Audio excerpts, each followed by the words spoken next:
तुमको बहुत बढ़िया एक कहानी सुनाते हैं तुम। तो एक लड़का था और उसको एनडीए का इंटरव्यू देना था। एनडीए यहाँ सब जानते होंगे, कठिन होता है, सबको पता होगा। तो एनडीए का इंटरव्यू देना था और वो केरल से निकला देहरादून के लिए। देहरादून में था इंटरव्यू। बड़े गरीब घर का बच्चा था, पैसा भी नहीं था उसके पास, 18-19 साल का था आप जैसा एकदम। तो उसकी बहन ने बोला कि मैं अपने कंगन बेच देती हूँ और इससे जो पैसे आएंगे इससे टिकट करा के चले जाना। कंगन बेचने से इतने ही पैसे आए कि एक तरफ का टिकट हो पाया, दूसरी तरफ का हो नहीं पाया।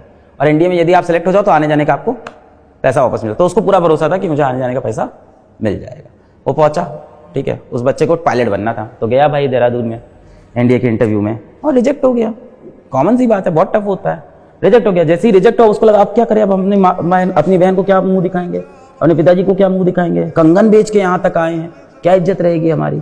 तो वो बच्चा चला गया पहाड़ की चोटी पे और चोटी के नीचे थी गंगा नदी। और फिर उसके मन में वही ख्याल आया जो हम सबके मन में कहीं ना कहीं कभी ना कभी तो आता ही है, मेरे मन में भी ऐसा क्या आता है। तो एक बार चोटी की तरफ जाए फिर पीछे चला जाए, क्योंकि डिसीजन लेना पड़ता है, ठीक है। जब वही सोच रहा था तो उसी टाइम वहां पे एक शिवानंद स्वामी आ गए इत्तेफाक से पहाड़ के ऊपर। तो शिवानंद स्वामी ने से पूछा कि बच्चा क्या कर रहे हो। तो रो पड़ा छोटा बच्चा 18-19 साल का, बोला कि साधु जी हमारे साथ ऐसा ऐसा हुआ है, हम केरला से आए हैं यहाँ तक और बहन का कंगन बेच के आए हैं, अब क्या मुंह दिखाएंगे, हमको पायलट बनना था, हम पायलट नहीं बन पाए। क्या है तुम इधर आओ, चलो पहले हमारे साथ। तो उसको ले गए अपने साथ आश्रम में, बोले चलो खाना खाओ, रोटी खाओ, बढ़िया। क्या चलो अब सो जाओ, अब समय से रात हो गई, चलो सो जाओ। सो गए। अगले दिन सुबह उठे, क्या लो किराया लो, चलो घर जाओ। तो फिर वो फिर से रो दिए कि यार साधु जी हमें तो लगा था आप कुछ सोल्यूशन बताओ, कुछ ज्ञान बताओगे, आप तो ऐसे किराया दे के वापस भेज रहे हो। तो उन्होंने कहा कि तुम पायलट आज इसलिए नहीं बन रहे हो क्योंकि भगवान ने तुम्हारे लिए कुछ बहुत बड़ा प्लान कर रखा है। तो वो बंदा प्लेन उड़ाना चाहता था, फिर उसने मिसाइल उड़ाई। डॉक्टर एपीजे अब्दुल कलाम साहब।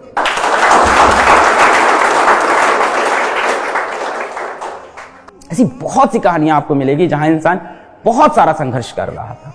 सो बी पेशेंट। लोग उस बैकग्राउंड से निकल के जीवन में बहुत कुछ कर रहे हैं। देखो जिसके 480 आ रहे हैं उसको लग रहा है 500 क्यों नहीं आ रहे, इसके 500 आ रहे हैं उसके 550 क्यों नहीं आ रहे, 550 आ रहे हैं तो 660 क्यों नहीं आ रहे, 660 आ रहे हैं तो 720 क्यों नहीं आ रहे। तो किसी की इच्छाएं कभी खत्म नहीं होती है, ये हमेशा इंसान के मन में रहता है।